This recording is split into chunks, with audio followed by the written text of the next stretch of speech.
ओम शांति। बाप दादा द्वारा सुनाए ज्ञान के जो अनेक गुह्य रहस्य हैं उसमें आगे पढ़ेंगे।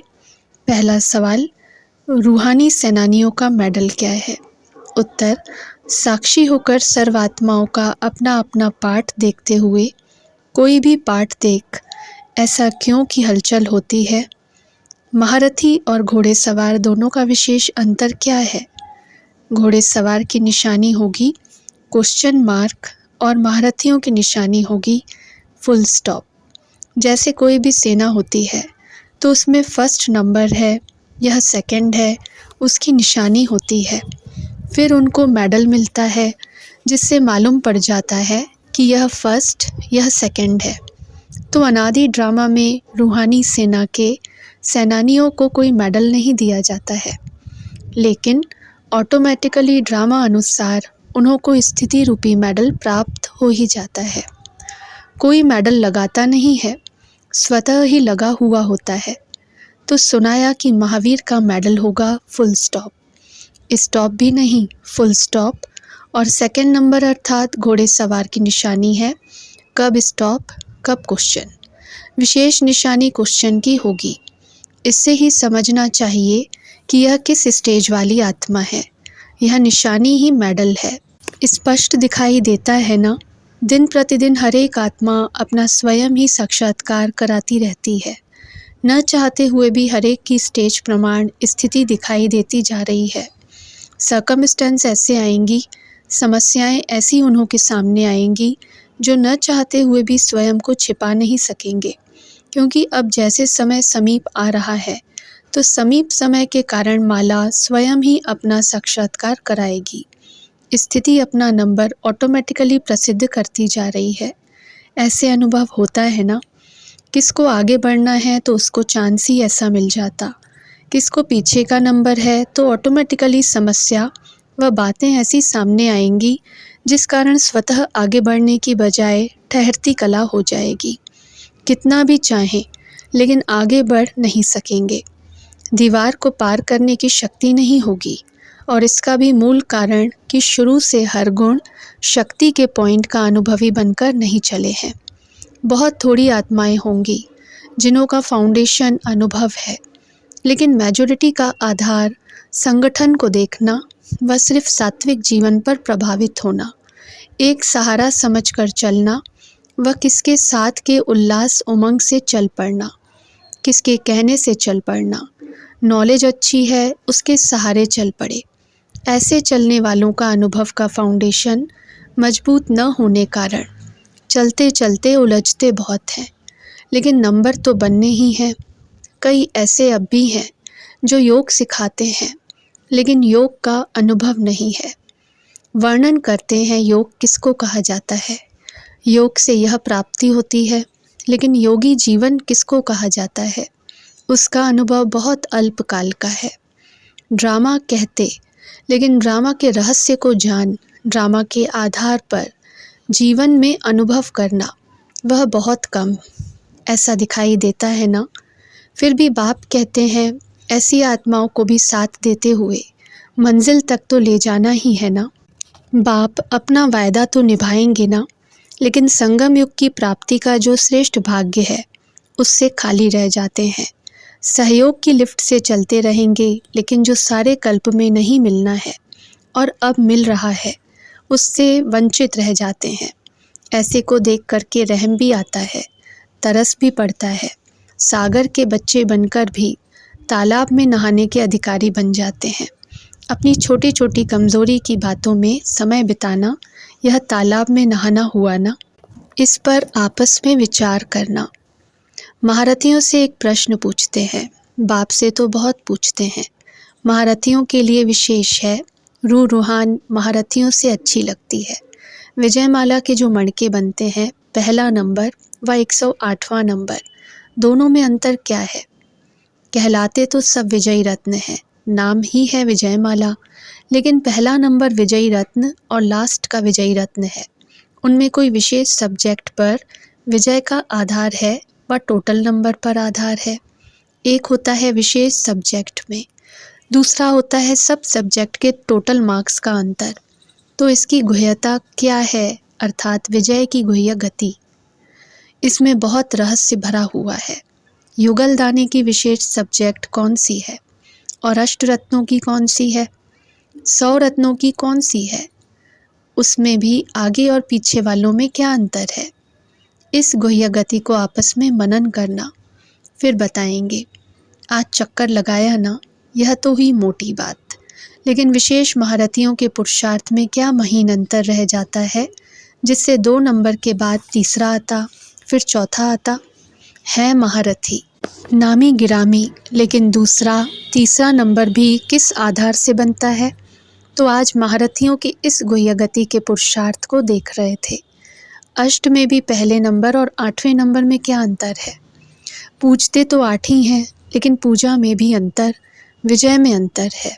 हर एक की विशेषता भी विशेष है, और फिर भी जो कमी रह जाती है वह भी विशेष है, जिसके आधार पर फिर नंबर बनते हैं। आज दोनों ही देख रहे थे, तो यह आपस में विचार करना। दूसरा सवाल है, महादानी मूरत और वरदानी मूरत में अंतर क्या है। उत्तर, आपका विमान तेज है व दादी का।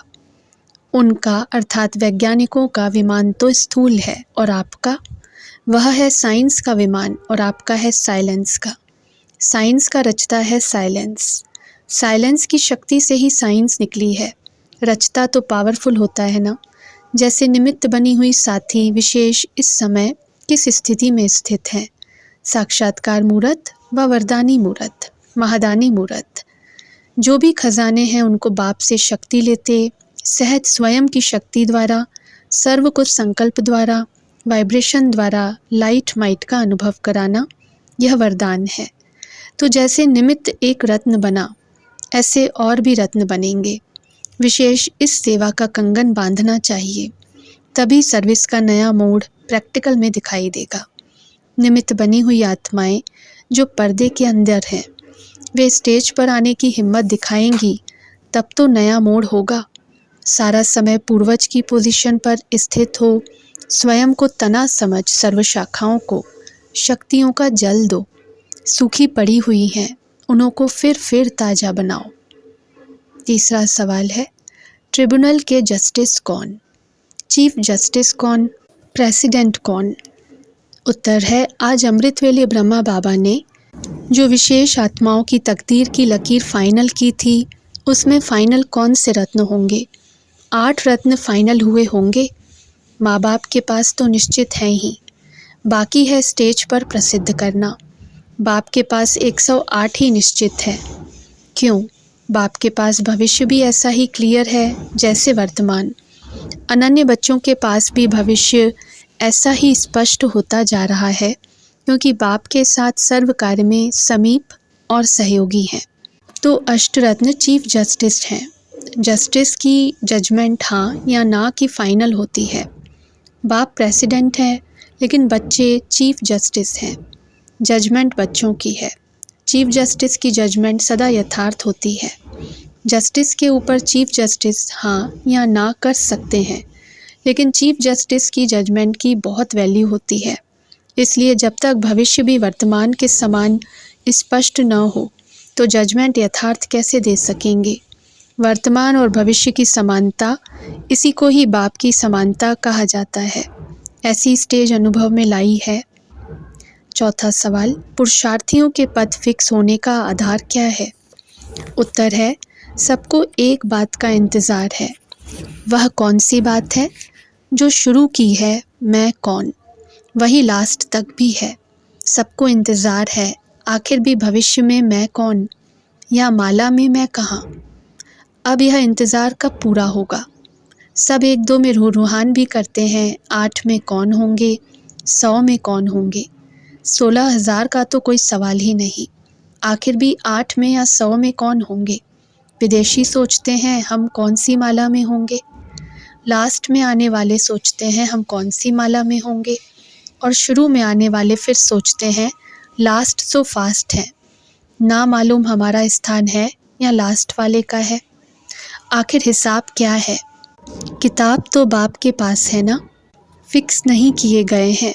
आप लोगों ने भी आर्ट कंपटीशन की तो चित्र कैसे चुना। पहले थोड़े अलग किए, फिर उसमें से 1, 2, 3 नंबर लगाया।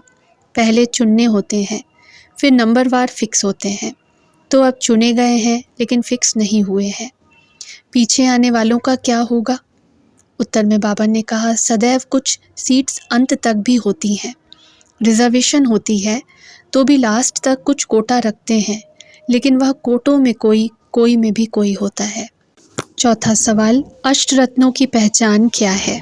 उत्तर, सब किस माला में हो, अपने में उम्मीद रखो।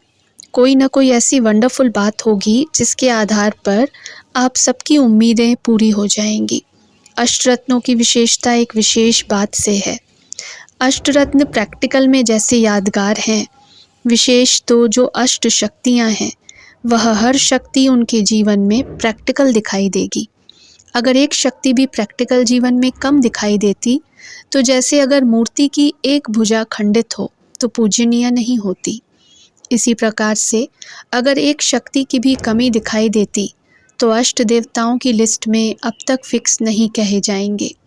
दूसरी बात, अष्ट देवताएं भक्तों के लिए विशेष इष्ट माने जाते हैं। इष्ट अर्थात महान पूज्य। इष्ट द्वारा हर भक्त को हर प्रकार की विधि और सिद्धि प्राप्त होती है। यहाँ भी जो अष्टरत्न होंगे वह सर्व ब्राह्मण परिवार के आगे अब भी इष्ट अर्थात हर संकल्प और चलन द्वारा विधि और सिद्धि का मार्गदर्शन करने वाले सबके सामने ऐसे ही महान मूर्त माने जाएंगे। तो अष्ट शक्तियाँ भी होंगी और परिवार के सामने इष्ट अर्थात श्रेष्ठ आत्मा, महान आत्मा, वरदानी आत्मा के रूप में होंगे। यह है अष्टरत्नों की विशेषता। अच्छा, ओम शांति।